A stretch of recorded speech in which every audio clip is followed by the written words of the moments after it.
So a listener recently got in touch with me and pointed out something fascinating that relates to a couple of our previous episodes, and I kind of want to bring this up now. Okay. Hit me. All right. So we're going to tie in. You ready for this? We're going to tie in both our episode on spiritualism, okay, as well as our episode on utensils. Wait, what?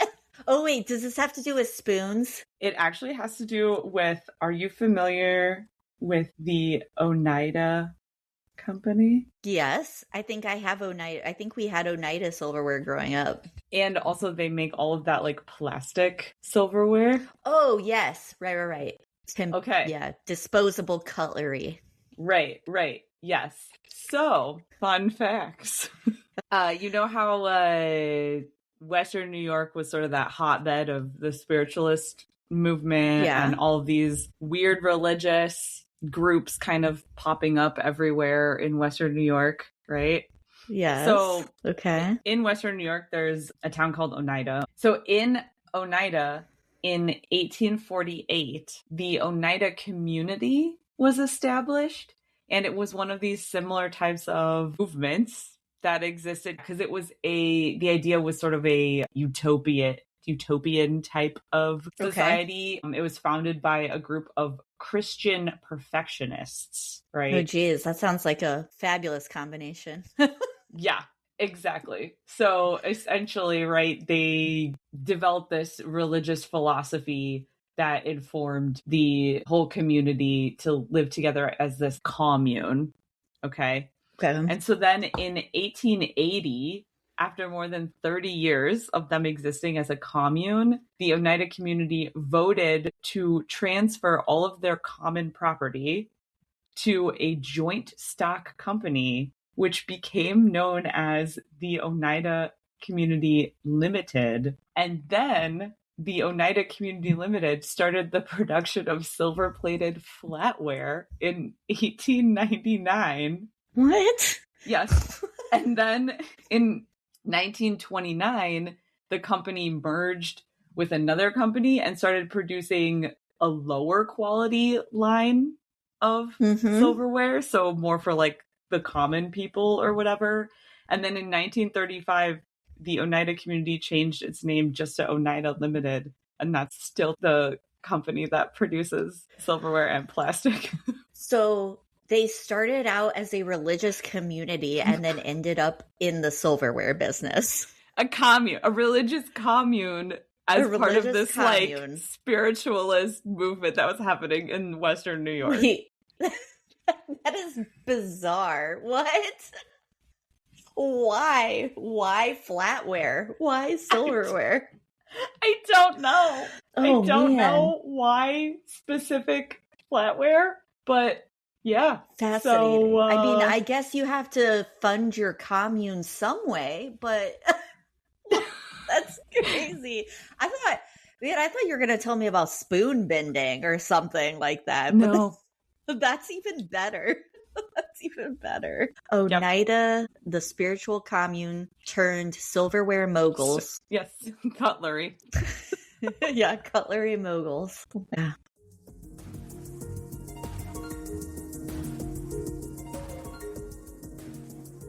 I'm Katie. And I'm Emily. We're two long-distance best friends with a passion for learning about all the things that make everyday life interesting. With my PhD in geography and my master's in library science, doing deep dives on topics is our idea of a fun time together. We'll share our findings with you on Researching the Obvious.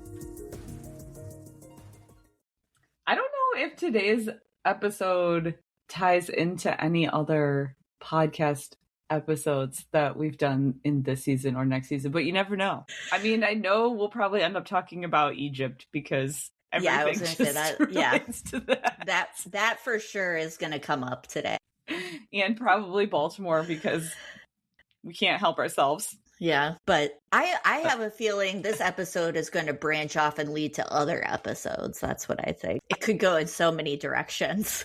I think this episode might be one of our more existential episodes. Today, dear listeners, we're going to be talking about time as a concept. I feel like this might be the epitome of an obvious topic that we would end up researching at 2 a.m. because how many times a day do you pick up your phone and check the time, or look at your computer and check the time, or look up at the clock at the wall and check the time, and never think about why it is the way that it is? Right? Exactly. And honestly, I'm actually surprised that we haven't done research on this before, because do you remember when we were in college when we had to do the daylight savings time where you fall back an hour in the fall and then spring forward in the spring? The first year we were in college, you were so confused because Indiana didn't do daylight savings time. Yeah, that's right.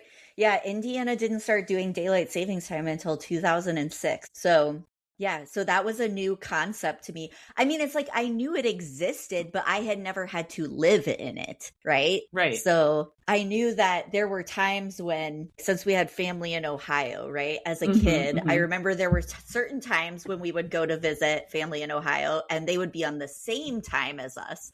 And then there were certain times where we'd go to visit family in Ohio and they'd be an hour ahead, behind. I don't remember whichever one it would be. Yeah, an hour. It would be an hour ahead, right? Because I guess sometimes Indiana would exist on Central Time if you didn't do daylight savings. Yes. So and it also just always struck me as odd that, like, I don't know, you could just within a couple of hours of driving be in a different time. Like, why is the time changing? I don't know. Yeah. And like, it almost like makes my brain hurt because I'm just like, no, but the time is the time. Like, I can't change like that.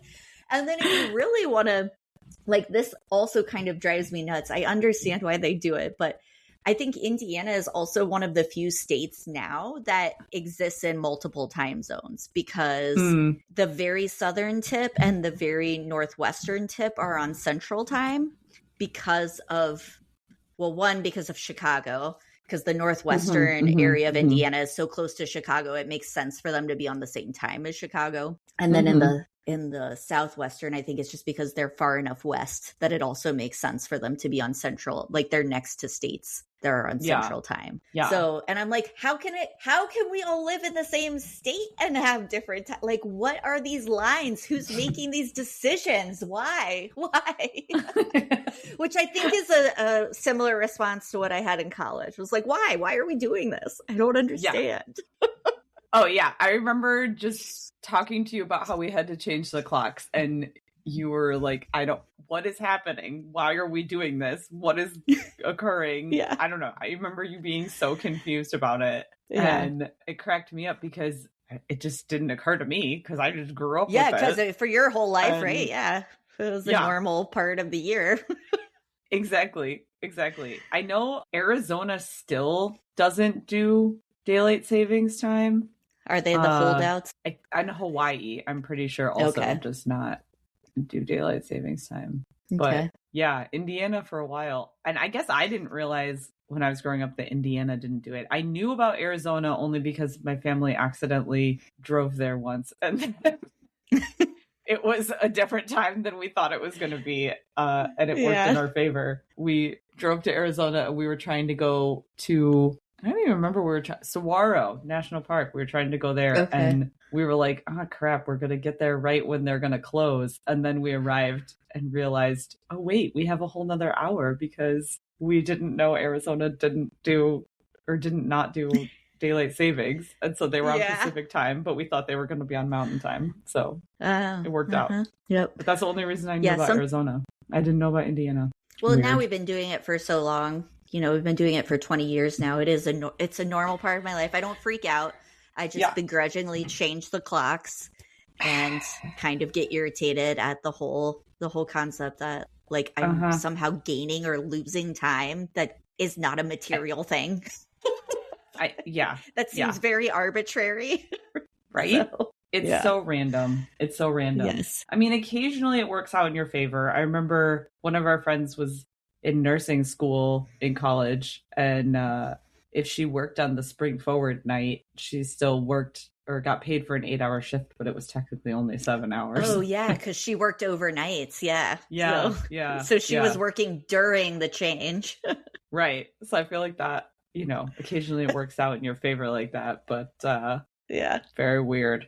Yep. It was foreign to me. So I know. So I'm actually surprised we didn't look up any of this stuff before, to be honest. Yeah, or did a deeper dive. Mm-hmm. Honestly, like I said, I think sometimes I avoid the topic because it makes my head hurt a little bit. It's kind of like, I don't understand though.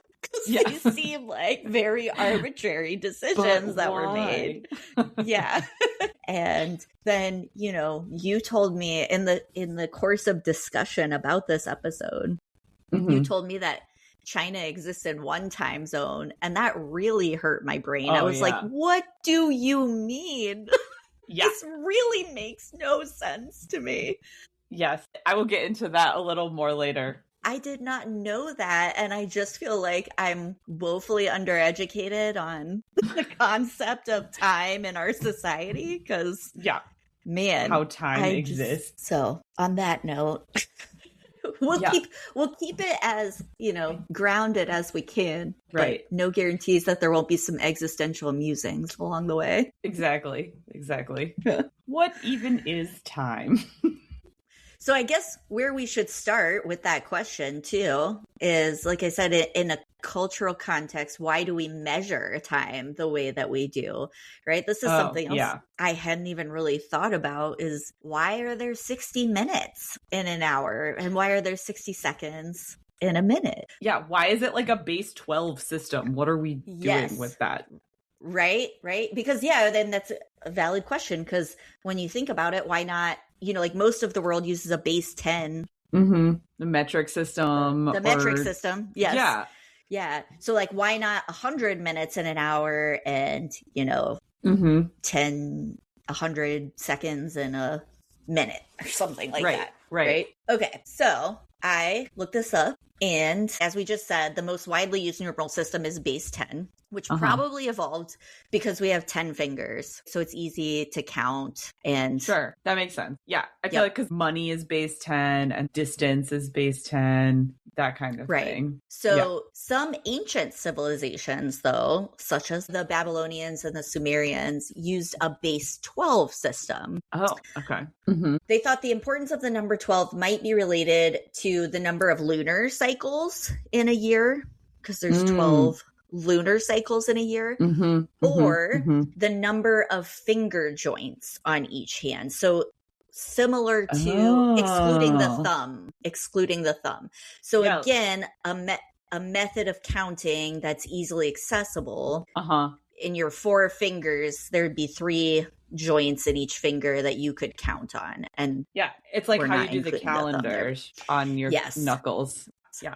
Well, and also I just like, as an aside, going back to the lunar months, when you think about the countries where we have the cradle of civilization, humanity, and that kind of stuff first appearing, so Egypt, Babylonia, Sumeria, India, those countries are pretty close to the equator. And so they don't have seasonality in the same way that other areas of the world do. So for the most part, their days and nights are always pretty equal in terms of time. And then add to that, just in terms of on a yearly basis, they're not having like changing seasons as much. So they're really reliant on the moon in order to calculate the passage of time, because they can't do it in the same way with like having a very distinct winter period with different day lengths. Yes. Okay. And also on that note, I did read too that it took a while for an actual standard hour to be calculated. The hours would vary in length based on the season, because what they would do is they had sundials, and they would calibrate it to divide the day into 12 equal parts. Those 12 equal parts could be a little bit longer, a little bit shorter, depending on the time of year it was. They weren't necessarily counting minutes at that time. I see. Yes. But that's a good point too, just about their location. Because I kind of wondered about that. Wouldn't it be really different? But if they were closer to the equator and not experiencing as much variation, that would make a lot of sense. Right. Yeah. Yep. All those places are kind of the same latitude. So as far as nighttime, right? So sundials, we kind of know how those work. They use shadows to calculate where the sun is. And that's how they would divide things up into days. So in the nighttime, they had a set of 36 stars, and the passing of the night could be tracked by the appearance of 18 of those stars. 3 each were assigned to the 2 twilight periods when stars were difficult to see. So there were 3 when the night started and 3 specific ones when the night ended. And then in total darkness, there were 12 stars that they looked for. So that's how they did the division of the night into 12 parts. Oh, okay. That's how they calculate time at night. Yes. Yep. Interesting. So, and then around, they called it the New Kingdom for ancient Egypt. They have it as 1550 to about 70 BC. They simplified the system to use a set of 24 stars, 12 which marked nighttime. And so then we've got the 24-hour day, I guess. So 12 and 12. And the fixed length hours, they didn't really come about until around 147 BC. There was a Greek guy by the name of Hipparchus proposed dividing the day into 24 equal hours, 12 for daylight and 12 at night. That happened during the equinox. So he was saying, like, let's take the days that are equal and make that our standard. However, that didn't really catch on right away. People were still kind of just basing it on the seasons for a long time. And so hours were various lengths depending on the seasons. And really the fixed length only became commonplace after mechanical clocks came into play in Europe in the 14th century. So even though someone had the idea to standardize it and they kind of said, like, this would make sense, they didn't really do that in practice. Sure, yeah, because if you live at a more northern or southern latitude where the day length is changing, then until you have a machine able to keep a specific record, there's not really a way to maintain an equal minute. Yep. Fascinating. Yes. We're going on a journey here. We're getting to the minutes and the seconds too. Oh, okay. Yeah. When I started really digging into this stuff, I mean, it makes sense that it would be this complex because it's not a simple thing to calculate time or to come up with a standard of time. But I never thought about it. I don't know. Yeah. So it's just like something you take for granted every day, I guess. So basically we're saying the base 12 is just because Egypt had systems of calculating time that was in a base 12. And then we just kept that. Yes. Okay. All right. Yes. And then on top of that, so this Hipparchus guy and other Greek astronomers, they used a sexagesimal system, which is base 60, that came from the Babylonians, who got it from the Sumerians. Okay. And they developed it around 2000 BC. They're not sure why they were using 60, except 60 is a little bit unique in that it's very easily broken into fractions, and it's the smallest number that's divisible by the first 6 counting numbers. So it's divisible by 1, 2, 3, 4, 5, and 6. Oh, base 60 is wild, though. Yeah, it is. But okay, yeah. So it's divisible by 1 through 6, and it's divisible by 10, 12, 15, 20, and 30. So it's divisible by a lot of numbers. So again, they don't know why they picked 60, but maybe because it was able to be divided up like that. I don't know. Who sits around and had to think of these things? I mean, people who didn't really have much else to do, I guess. Like, what else was happening? I guess they were... Cats were domesticating themselves. They were having grain. That was what was going on back in ancient Sumeria. Was cat domestication. That's right. And farming, and I guess coming up with number systems. Yep. Base 60. Yep. And base 60 is still used in geometry. So 360 degrees in a circle, right? True. It comes from a base 60 system. And I'm sure I could have gone down a rabbit hole there too with the beginnings of geometry and all that, but I didn't. That you reined would it be in. too much. Yes, that would be too much for me. I would have probably really start to have a headache. So then incidentally, which I think you'll talk a little bit more about latitude and longitude, but Eratosthenes, my Latin and my Greek, not great. Oh, Eratosthenes. Eratosthenes. He also used a sexagesimal system to divide a circle into 60 parts, and that was how he devised an early system of latitude. So again, this is where the base 60 comes in. Then the Hipparchus guy normalized the lines of latitude, making them parallel, and he also added longitudinal lines.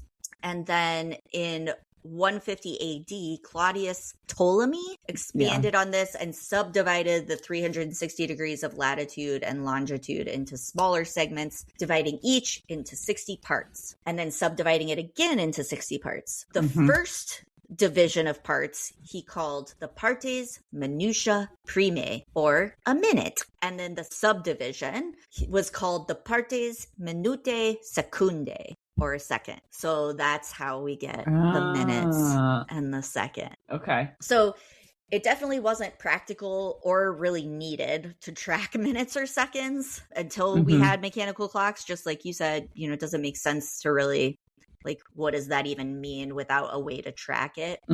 And that only appeared, like I said, in Europe in the end of the 16th century.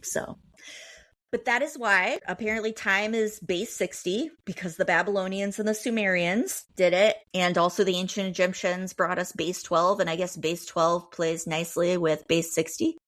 That's true. Yeah. Crazy. Okay. Yeah. So basically it was like a combination of Egypt calculating hours of the day in a 12-base system, but then the Greeks calculating the rotation of the Earth in a base 60 system that came from the Sumerians and Babylonians and used the 60 as fascinating. Right? Yeah. Because I was just going to say, why is 360 degrees a globe? Why is it 360 degrees? But that is obviously based on why geometry is that way. And we're not going to go there today. Right.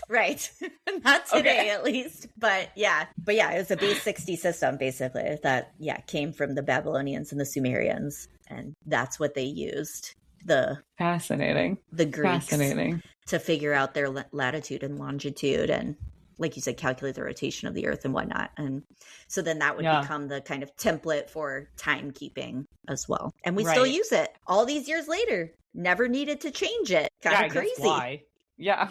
I suppose it works. It works. Yeah. So that does get into a little bit of the idea of time zones, because in order to sort of understand why we have the time zones we have, you have to get to the idea of longitude, because you have to understand Earth-Sun relations a little bit. So you have, obviously, the Earth rotates a full 360 degrees every day. And so when we're looking at how the Earth is positioned in relation to the sun, there's always going to be one spot on Earth where the sun is directly overhead, and that's called solar noon. And so when solar noon occurs, that's when you don't have a shadow. So that's like, if you're looking at a sundial to calculate time at noon, there's no shadow. And then any time before or after noon, you're casting a shadow to figure out what time it is. So essentially, if you were able to teleport, let's think about it this way. If you're at solar noon in one location where the sun's directly ahead, if you were able to teleport, let's say, west 15 degrees on the Earth's surface in terms of longitude, then the sun would be an hour away from noon. Okay. Yes, this makes sense. You see what I'm saying? Right? Yes. Because the Earth is moving, 360 degrees. So if you just go every 15 degrees around the Earth, then you're on a different hour. Okay. Right? Okay. Yeah. Okay. So that's the basis of time zones. But it doesn't really tell us where we're starting from. Right. Yeah. And also, like, who gets to draw those, yes, because those lines are not precise, that they end up drawing. Correct. So to get there, it's a much longer process. And it starts with railroads, which is crazy because basically before railroads, there was no official time anywhere. So which is also so weird to think of, like, what a thing to take for granted. It's like, time's just relative depending on where you are. Like, correct. Correct. Yeah. So, so essentially what people were doing in order to figure out what time it was is they were still just relying on solar noon. But solar noon, like I said, depends on where you are, literally point to point on Earth. Yeah. So it was just like whenever the sun was at its highest, that was noon where you were in that location. Prior to railroads, just in North America, there were more than 144 local times that's so crazy. On the continent, because it just depended where you were. And based on where cities were, it was like, oh, in that city, that's where we're going to establish where solar noon is. And then that's the time we're going to use for this general area. Yeah. But then as soon as you exit the city, who knows? Who knows? You're just basing it on when the sun is highest in the sky, essentially. Yeah. Right? Yeah. Okay. So every town just calculated their time based on solar noon. And again, prior to railroads, because travel was so slow, it didn't really matter all that much because it would take you days to get somewhere that was far enough, right? Because we're 15 degrees of longitude is not close unless you're like at the Arctic Circle. Yeah. So realistically, it's taking you a really long time to cover that amount of distance. It didn't really much matter that the time zone of Boston was different than the time zone of Denver because it was going to take you like a week to get there. Right. And when you get there, you just reacclimate to whatever time they say it is. Exactly. I mean, it'd take you more than a week. Back in the day, in the early 1700s, that's going to take you like months. However, the railroads got invented, and then all of a sudden, travel became a lot faster. In geography, this is kind of fun, I think, because this gets into the weird kind of geography that I studied for a while. But in geography, we call this concept time-space compression. And so the idea is that as technology advances, both our ability to travel and also our ability to communicate with people, it makes it easier to get from one place to another or to communicate with one place to another. And so the mental concept of distance sort of shrinks in our mind. So it's this idea that as technology advances and we have better communication and transport, then places don't seem as far away as they used to. So the railroads really accelerated that time-space compression because now instead of taking a week to get somewhere, you could do it in a day. And that's a huge change in our mindset of covering a distance. So what that did is the railroads were trying to coordinate all these schedules of travel, but they were using the clocks based on the train station that they left. Yeah. And so since we had over 144 different local times, all these train stations were using whatever the local time was, which of course led to people missing trains. It led to trains, converging with other trains because they weren't on the same time. And it just messed up all sorts of travel. So railroad managers tried to create a standardized schedule by creating 100 different railroad time zones. I don't know how 100 was better. But so they basically just like said what the time was at each railroad station, essentially. Yeah, okay. But obviously that didn't really That's a lot to keep track of. Could you imagine what did they do? Like charts or something? Like, it was just like a huge like timetable of all the time zones at each railroad station.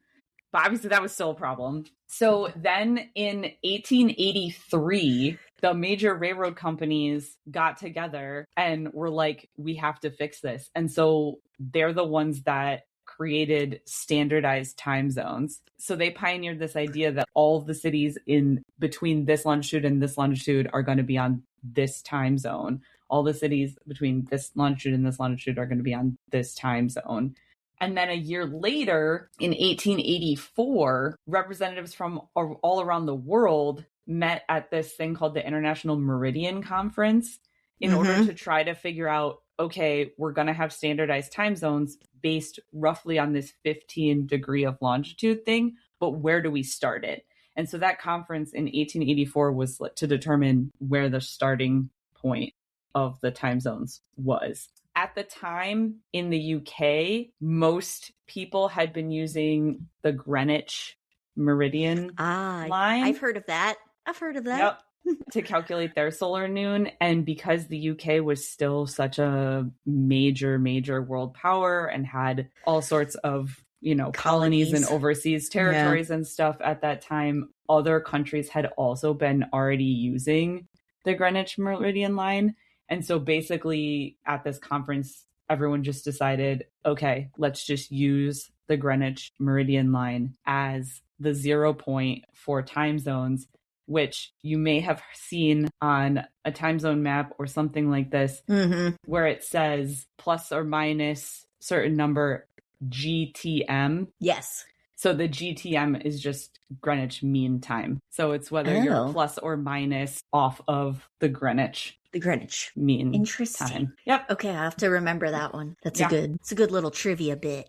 Exactly. So basically in 1884, the world in general just decided, all right, this longitude line is going to be solar noon. When it's solar noon here, that's 0.0. And then every 15 degrees essentially off of that is going to be plus or minus an hour. Obviously, how each country decides which time zone they're in is dependent on the country. So there's usually some sort of economic reason for picking a certain time zone or over another time zone, maybe a political reason. But how can you just pick which one you want to be in? Like you're just moving the line? Yeah. Because if they're every 15 degrees, like that then gets rid of the every 15 degrees. Yeah, the rough idea is it would make sense to be every 15 degrees because then you'd be closely tied to solar noon somewhere. But you can go one way or another. For example, for practicality reasons. Yeah. For example, today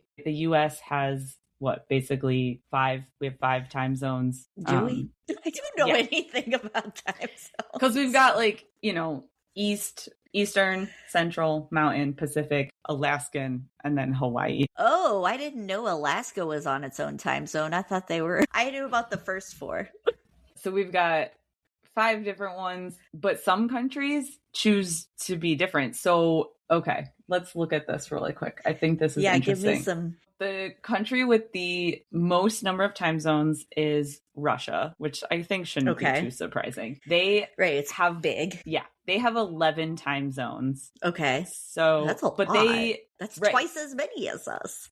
Yes. But Russia also expands over 170 degrees in longitude. Okay. And the US, we have, if we're just looking at the lower 48, we have 4 time zones and it's expanding over 60 degrees in longitude. Okay. So Russia's almost 3 times as big of us in terms of longitude. So that makes sense that they have 11 time zones. But China is a fascinating example because they are about the same as the US. They also expand about 60 degrees of longitude, but they have decided politically that it makes more sense to only be in one time zone. Okay. This is so mind-bending to me. So what time zone are they a part of? What do they align with? Beijing. Okay, so they just want everyone to be on the same time as Beijing. Yeah. No matter what. Yes. So if you are living in Tibet, then you're basically living in California, but you're on New York time. Right. So your days are real weird. 5 o'clock in the morning to you is very different. Really dark. Yeah. It's a lot of just political, economic factors of why you would choose time zones. The US went through a really interesting pathway, which is a lot more recent than I realized. So the 5 time zones in the US were not officially established in law until 1918, when the Interstate Commerce Commission made them official. So even though we had these like railroad ones and stuff in the 1880s, it wasn't a US law official time zones until 1918. So it was just the railroads following that, not necessarily the government. And everyone was probably going by the railroads because that was like an easy So it wasn't like a mandated point. like law, essentially. Yeah. Right? Interesting. Okay. And they made that through what's called the Standard Time Act of 1918. And then that also started the process of daylight savings time. That act also established daylight savings time in the US. And I feel like there's a lot of discussion right now about daylight savings time because Congress just passed the bill to have daylight savings time as year-round time instead of switching the clocks. Which let's pause for a minute too and think about what that means, because this also bothers me, right? Because it's like, let's just make daylight saving time permanent. That just means we're changing the time. Yes. Like we're just going to change the time. We're deciding we're on a different time and we're not going to change it based on the time of year. It's like, no, we'll just say what it is. We're actively choosing to change the time that we live in. Correct. Yeah. Yes. Which is also just makes me like, it's weird. The whole thing weirds me out. I'd be fine with it, to be honest. I'm sick of changing clocks. I don't like changing clocks. I don't like the whole shift. I don't like how my body has to reacclimate, and mentally I have to know that it's a different time than it was yesterday. So anyway, that's just my side note. No, that's fair. So what's interesting is I didn't realize there was such a back and forth history of daylight savings time in the US. So Congress officially establishes daylight savings time in 1918. When they did that, that meant that we were always on daylight savings time. We weren't switching clocks back and forth. We were just always observing daylight savings time. Okay. And the reason they did this, I know a lot of people are going to think that they know why they did this, because I think there's a lot of misinformation about why we do daylight savings time, right? I feel like I hear stuff about farmers and I hear stuff about schools and for reasons why I do that. So the reason why we do it is to conserve fuel. And yes, the first country who adopted daylight savings time was Germany in 1916. And it was in order to conserve fuel. At that time, Germany believed that if they shifted to permanent daylight savings time, they would save, at the time, $23.8 million a year in fuel costs. That comes out to about $731 million in today's dollars. Wow. Okay, when we're talking about fuel, are we talking about gas? We're talking oil. Well, we're talking about anything that was powering electric lights and stuff to account for the fact that to account for the fact that they didn't have sunlight. Gotcha. So that's why they started adopting it in 1916. And then other European countries also started doing it again because of the fuel argument. And so then in 1918, the US was like, sure, we'll do that too. But then in 1919, daylight savings was repealed. So it lasted a year. Then it was reestablished during World War II from 1942 to 1945, again, because of this idea that it would conserve fuel. So during World War II, during wartime, we were on what they essentially call wartime, just permanent daylight savings, because they were conserving fuel. And so then when the war ended, the country was like, okay, we're not at war anymore. We don't have to be on wartime. So they ended it again. So then in 1966, there was a push by the Department of Transportation, again, because of needs in order to coordinate transportation and stuff, to reestablish daylight savings. And so the Uniform Time Act of 1966 established national dates for changing the clocks to daylight savings. And that's when we started doing this like twice a year, moving the clock for daylight savings. So was the rationale still to save on electricity? As far as I can tell, it's weirdly difficult to figure this out. I don't know why, but I've tried to find multiple sources for this and it's weirdly challenging. Unclear, huh? unclear. Yeah. But what I can tell is that it has to do with fuel savings, it has to do with transportation coordination and making things standardized. So a bunch of people got together in a room and just decided this is what we're going to do, and now we do it. Yep. I mean, this is what freaks me out about this whole thing. Yeah. I never have quite grasped how time is so controlled by government. Yeah. And politics and you know, like, yeah. And that's not even the end of it, because then during the energy crisis in the 70s, Congress tried to have permanent daylight savings time again. So in 1974, they tried to move to a permanent daylight savings time, and that also only lasted a year, and then it got repealed again. Interesting. So we have this recent Sunshine Act that just went through the House and got passed. Yeah. But people are kind of like, I don't know if it's going to work, even though we want it to, because we've tried it before multiple times. Yeah, I did not realize that. And also in 2022, a separate bill went through the Senate to approve permanent daylight savings time, and that passed in the Senate but then failed in the House. So it's like all these bills have consistently gone through to be on permanent daylight savings time, but then they've worked for a couple years and then gone back. What doesn't work about it? Just make up your mind what time it is. I can't with this. Stop messing with my brain. I think the arguments, from what I can tell, the arguments against it are that it creates too much darkness in the morning, which then affects people's morning commutes in a bad way, because at least in the 70s, there were some instances where school children got into some car crashes. Okay. But I'm kind of like, okay, does school for children need to start at 7 a.m.? Yeah, good question. Right? Work doesn't start at 7 a.m. for everyone. Why is school starting at 7 a.m.? Probably because parents have to get their kids to school before they go to work. That would be my guess. But it's an interesting thing to just base an entire time decision off of, though, right?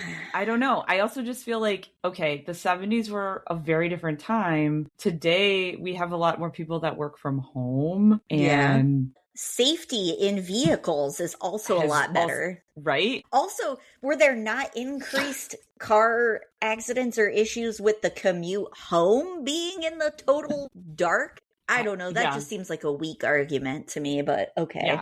Yeah. I agree. They've also done studies where crime has decreased during daylight savings time because it's lighter later. Oh, okay. So like that's a positive for having daylight savings, is that you have decreased crime. Also, we know how much shifting clocks affects our bodies, so it's not a good. That's what I'm tired of. Yeah. So I don't know. I just think it's so random that we kept going back and forth. Yeah, if it's going to be so flexible, then why am I on a schedule at all? You know? Just make up your minds. Exactly. But anyway, so today, the time zone boundaries, since they've been established by law, they can only be changed by the Secretary of Transportation upon a determination that the proposed adjustment serves the convenience of commerce, because capitalism, I guess. So if a state, I guess when Indiana decided to officially change its boundaries, they had to submit a proposal to the national government, and probably they argued that Gary was aligned with Chicago, so it made sense. My whole thing is that I feel like Indiana the whole state should have just gone on Central why time. not? They have these other arbitrary boundaries that now are drawn where you're in the same state, but you just step over this imaginary line and it's a different time now. Yeah, and I feel it was just some sort of power move by Indianapolis or something, wanting to stay with the East Coast. But I don't realistically, if you look at the longitude lines, Indiana should be in Central time.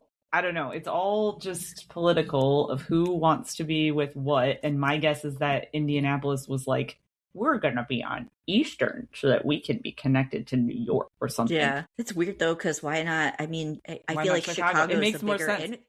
Our Chicago is a bigger influence on us. Yeah. Whatever. I don't know. This is why I say the whole topic just really gets me going because I think it's so arbitrary and it's so like, why? But that's fascinating. That's really interesting. And like you said, way more recent than what I thought too. It's really only been since post World War II-ish. And we've gone back and forth on it. Right. I know. And it has nothing to do with farmers. Nothing to do with farmers. Yes, nothing. If it did, then Indiana would have been on daylight savings time a long time ago. Right. For real. Well, I'll be, waiting anxiously to see if they stop messing with our clocks and just freaking make a decision. Yeah. Our time zone is just a different time zone. Where does that hour go? Well, we're just no longer basing it on Greenwich. We're basing it on UTC now, which is like universal. But we're losing time. it. We're losing the time. I mean, so if you want to get real existential, the country of Kiribati actually switched from being on one side of the international date line to the other, and they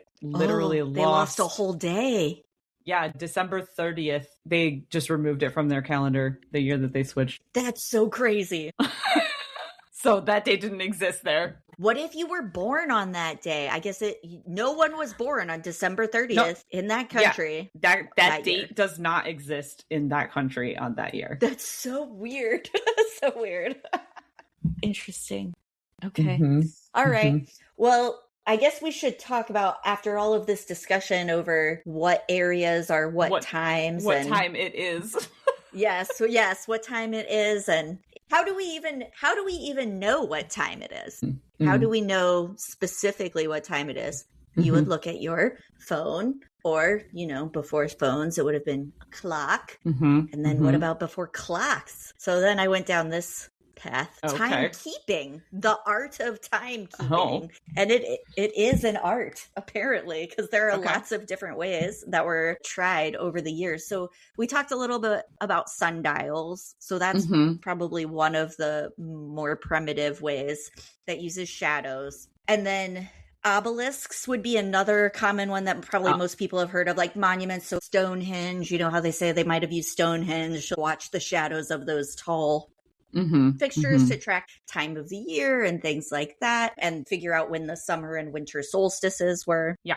Another form of timekeeping in ancient China was incense clocks. I particularly liked this one because I thought this was fun. They used to watch how long it took for an incense to burn, and then they would, when it was done burning, put another incense in, and that's how they would kind of keep track of time. And they had different scents for different times during the day. So if you were to walk into a room with an incense clock, you might even be able to tell generally what time it is from the smell? By the smell of the room. You could smell time. How do you like that? Crazy. Right? Like, I want to have a nice energizing smell in the morning, like citrus or something, and then at night have like a lavender. And just think your nose knows what time it is. Okay. Without even looking. That's Isn't amazing. that cool? I know. I love that. I love that. Let's bring that back. Similarly, candles were sometimes used as clocks too. So the amount of time it took for a candle to burn down.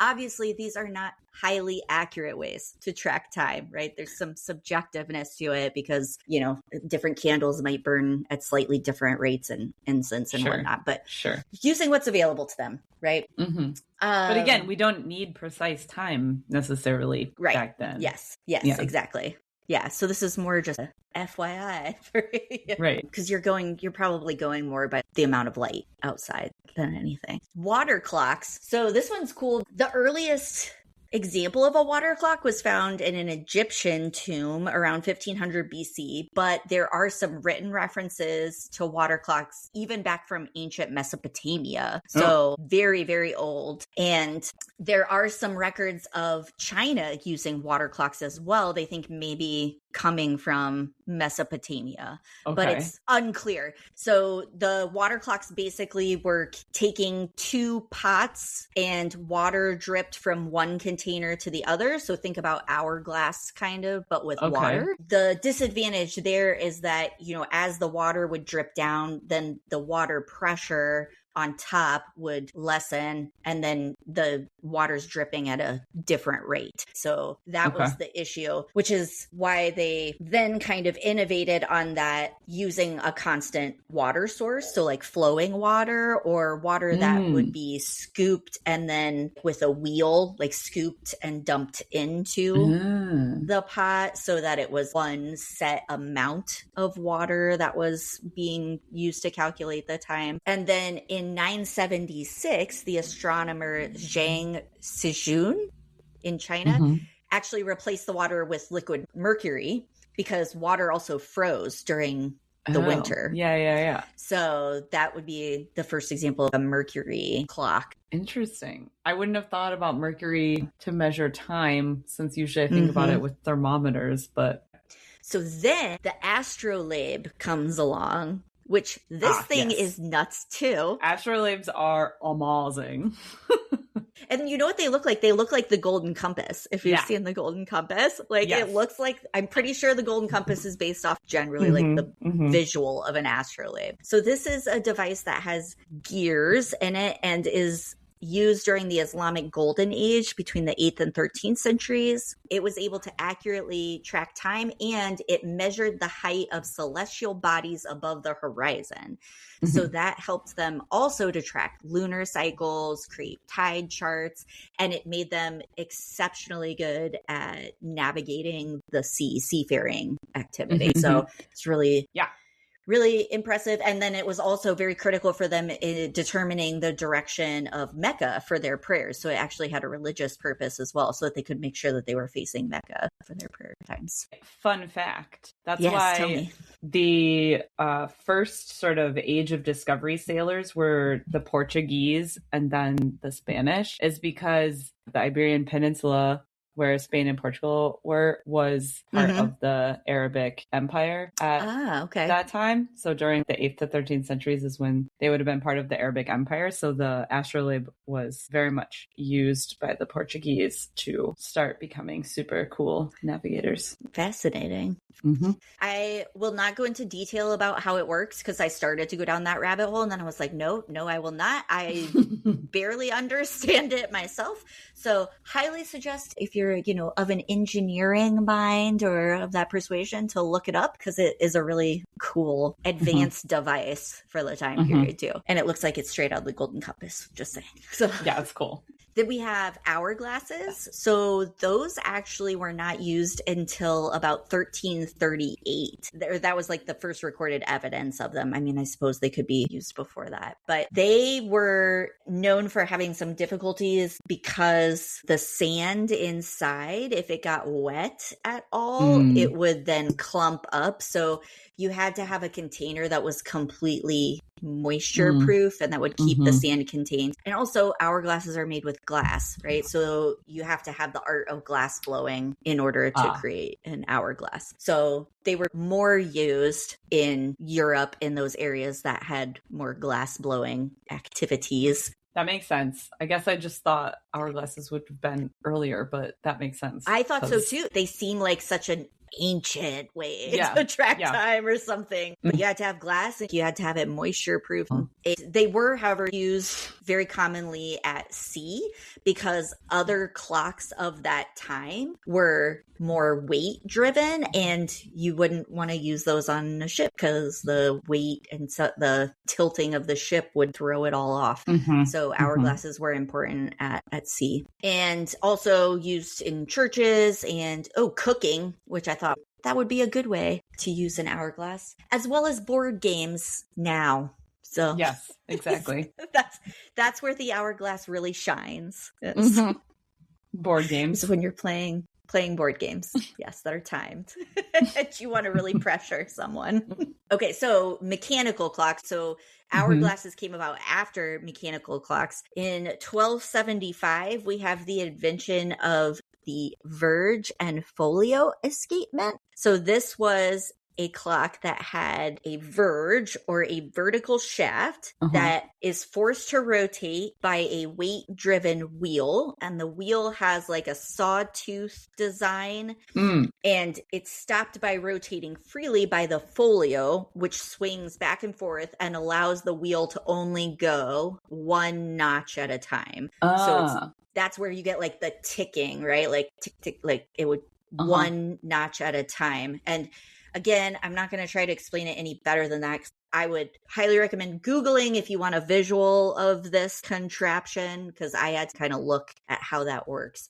But this would have been the first attempt at mechanically keeping track of time. Okay. And also, again, not the most accurate. It had to be pretty, precise, because you have this weight that you're dependent on. And that makes me think of like a cuckoo clock, kind of. Yeah, a little bit. That kind of first attempt at mechanical clocks definitely, I think, carried forward into the later inventions. It's just the most rudimentary of the mechanical clock. Because then in the 15th century, there were a couple of inventions that helped with accuracy, including the mainspring, which was also used for flintlocks in guns. And that actually lent itself to smaller clocks being built, because these other Verge and Folio, they were like much larger, I guess. And then the Stackfried is also invented in the 15th century, and it's a spring-loaded mechanism that evens out the force of the mainspring and basically improve the accuracy at which that notched wheel is progressing. To make it even between there. Yeah. Then also the Fusee was invented during this time, and that's a cone-shaped pulley attached to the mainspring, was also used in crossbows. So that's apparently why it was invented, but then they used it in clocks, and that helped to equalize the uneven pull of the mainspring. I say all of that again, I would Google this for a visual, because it's very difficult to explain in words and actually understand what's going on here. Also, I realize that clocks are a whole other rabbit hole I could probably go down, in all the different ways that clocks are crazy. They are very, very complex. The fact that somebody just thought of how to put these things together just like blows me away. But again, I'm not of an engineering mind, so that's probably why. So then the next step after this would be pendulum clocks. So like you mentioned, a cuckoo clock. Cuckoo clock has a pendulum. Right? That swings back and forth. Yeah. So a pendulum depends on harmonic motion, and harmonic motion in physics is, let me just read you the official definition, and then I'll just explain it a little bit better. I did read this a few times. So harmonic motion is a periodic motion that an object experiences by means of a restoring force that is directly proportional to the distance of the object from an equilibrium position and acts towards the equilibrium position, and results in an oscillation that is indefinite if not affected by friction. So picture a pendulum just hanging straight. That's your point of equilibrium. When you pull the pendulum back and release it, that creates a harmonic motion, because the restoring force, or the force that it comes back with, is equal to, it's equal, and it comes back towards the point of equilibrium and then goes past that point in an equal. Like, that's kind of how I'm picturing it. No, I'm thinking that because like when you wind a pendulum clock, you have to start the pendulum. Yes. Right? Yes. So you have to like, you wind it up and then you start the pendulum moving. And then once that's started, it just goes. Yes, correct. And so that's how pendulum clocks kept time. The original pendulum clocks, this was kind of crazy to think about, had pendulums that were required to swing about 100 degrees in distance. Then there was an anchor mechanism that was invented, and it shortened that to roughly 6 degrees. And that 6 degrees is what got the closest to a true harmonic motion that was equal. Interesting. Okay. And so then that pendulum acts on the other gears and mechanisms in the clock to keep the time. So, okay. So that's probably why like old clocks are really big, because they had to be able to swing the pendulum really far. Degree. Oh, wow. Okay. Yes. And then the electric clock comes about in roughly 1840 and is made by a Scottish clockmaker, Alexander Bain. And basically, he just had the idea to use electricity through a battery to sustain the motion of the pendulum clock. Because like you said, you'd have to wind it and then start the pendulum. The electricity fed the pendulum the whole time and kept it going. And made sure that it was consistent, right? It's not slowing down, or if it encounters friction or whatever. When was that made? 1840. Oh, wow. Okay. Yeah, 1840. By using, again, a battery. to fuel the pendulum. Do you think it was a Duracell, or do you think it was an Energizer? It was an Energizer. That's a good question. I only trust Energizer to keep my time. Just to keep my pendulum going. That's right. Yeah. Okay, so this is fascinating too. This is like where my mind really got blown because I did not realize that this is how this works. So have you ever heard of a quartz clock? Or you might have seen a watch that has quartz, a piece of on quartz it or whatever. Yeah. Oh yeah, I know where you're going with this, and I'm so excited. It's like, okay, so quartz clocks were developed in the 1920s, and they use an electronic oscillator that's regulated by a quartz crystal because the crystal creates resonant mechanical vibrations and a signal that has a very precise frequency. So the quartz crystal literally is putting off a frequency that allows us to keep that oscillator going at a very specific interval of time. Yes, which is why when people talk about like using different crystals and rocks for energy things, they all are giving off different frequencies. Yeah, it's not crazy. No, it's not just new age. Like, that's science there. Correct. Yeah, like you can use different crystals to give off specific frequencies, and that has real application. For example, watches that all have a piece of quartz in them if you have a quartz crystal watch. Yeah. I mean, that literally sounds like magic. It's like magic to me. Yeah. It's crazy. She's like, what? Really? And also, who figured this stuff out? I'm impressed. But yeah, and then I started to go down the rabbit hole of like properties of quartz and why quartz is the one that works the best and all that. And I was like, no, okay, can't go there, but maybe another episode, right? Maybe we talk about crystals and woo-woo stuff another time. I think that would be right. Especially quartz, because quartz apparently is very unique and it keeps time for us. It keeps time. So crazy. And it's just from the earth. Yep. Yeah, your life is being driven by a woo-woo crystal. By a quartz. Yeah. By a piece of quartz. Yeah. Quartz crystal. Yeah. I've also heard people reference atomic time and had no concept really of what that meant. So that came about in the 1960s. So what happened there is, and first of all, the atomic clock is the most accurate timekeeping device currently. It's accurate to within a few seconds over thousands of years.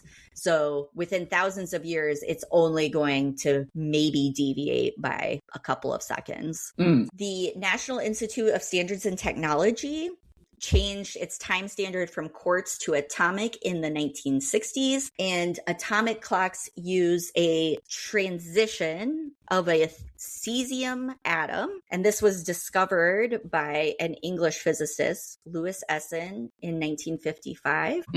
And what is this transition in this atom? It has to do with like the electron spin and something that happens in the atom that they are measuring. So in 1967, a single second is defined as 9,192,631,770 cycles of the transition between two electron spin energy levels of the cesium atom. The cesium atom specifically.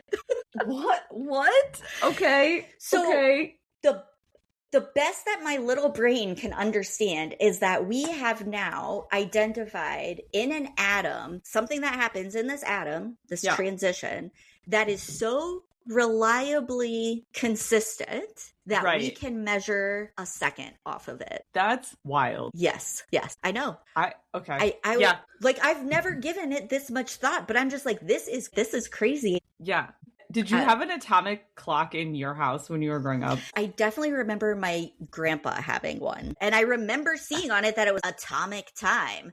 And I was like, what does that even mean? And what's crazy is they adjust themselves. So if, during daylight savings or whatever, all of a sudden the clock's like tick, tick, tick, tick, tick, tick, tick, tick, tick, tick, tick, tick, and it like adjusts itself to the new time because it's based on like a radio frequency wave that gets sent out from the core atomic clock that is using the atoms or whatever.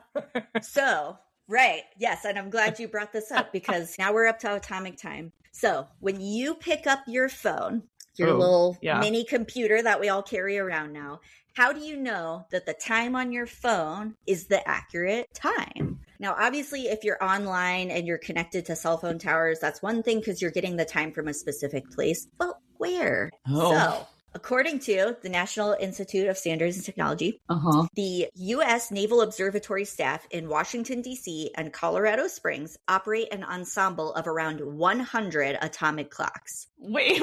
Yes. Sorry, I'm just picturing a room of 100 clocks. I know. Okay.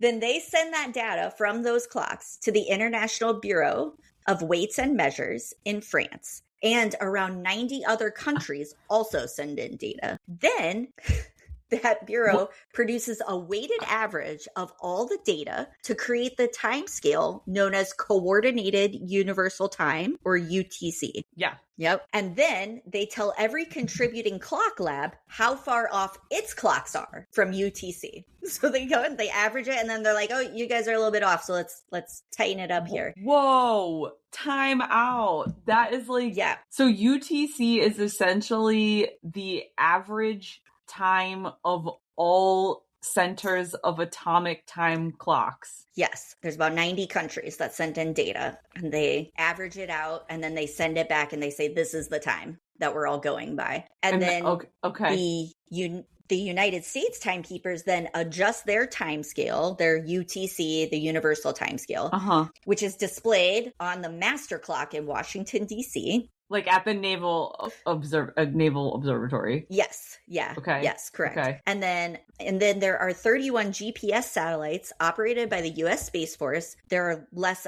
accurate atomic clocks on satellites. Then the universal time from the United States Naval Observatory is sent from Schriever Space Force Base in Colorado to the GPS satellites to correct their onboard clocks. And then cell phone towers receive time signals from the GPS satellites. And your cell phone and your smartwatch receive time signals from cell towers and correct their internal clock. That's how you know your cell phone has the most up-to-date, most accurate time there is.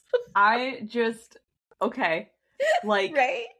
I'm aware of triangulation. That's very much the basis of geography these days. But I did not realize that UTC is like an average of all atomic clocks in 90 countries. Yeah. Like, that's wild, actually. Yeah.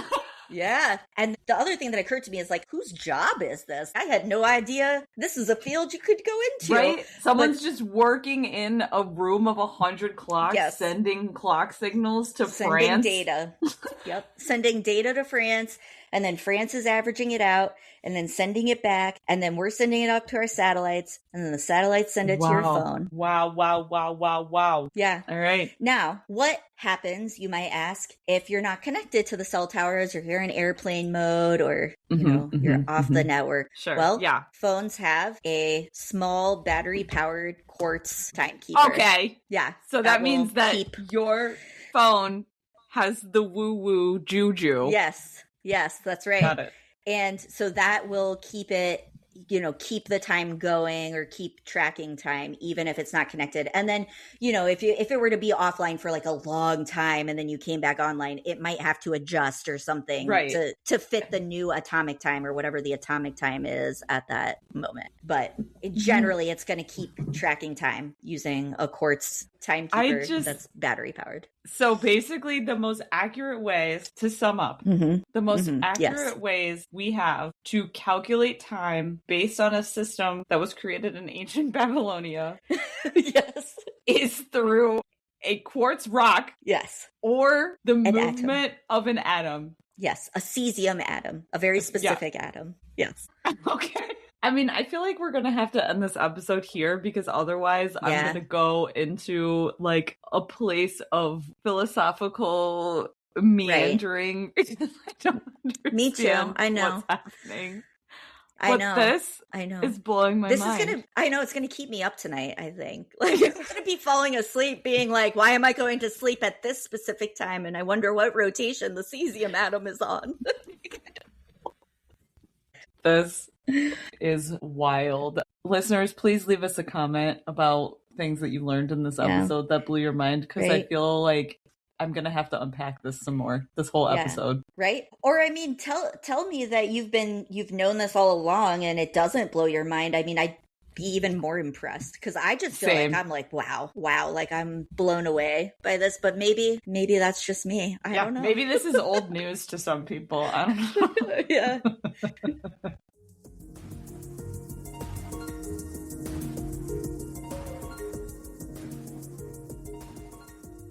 Thank you for listening to Researching the Obvious. To learn more fun facts about everything that we're researching, follow us on Instagram at Researching the Obvious Pod, all one word. You can also follow us on Spotify, Amazon Music, or wherever you get your podcasts. If you know someone that you think would enjoy listening to all of our findings, please feel free to share or give us a review. Researching the Obvious is written, produced, edited, and hosted by Emily Fekete and Katie Nakanishi. Tune in next time to hear more obvious facts.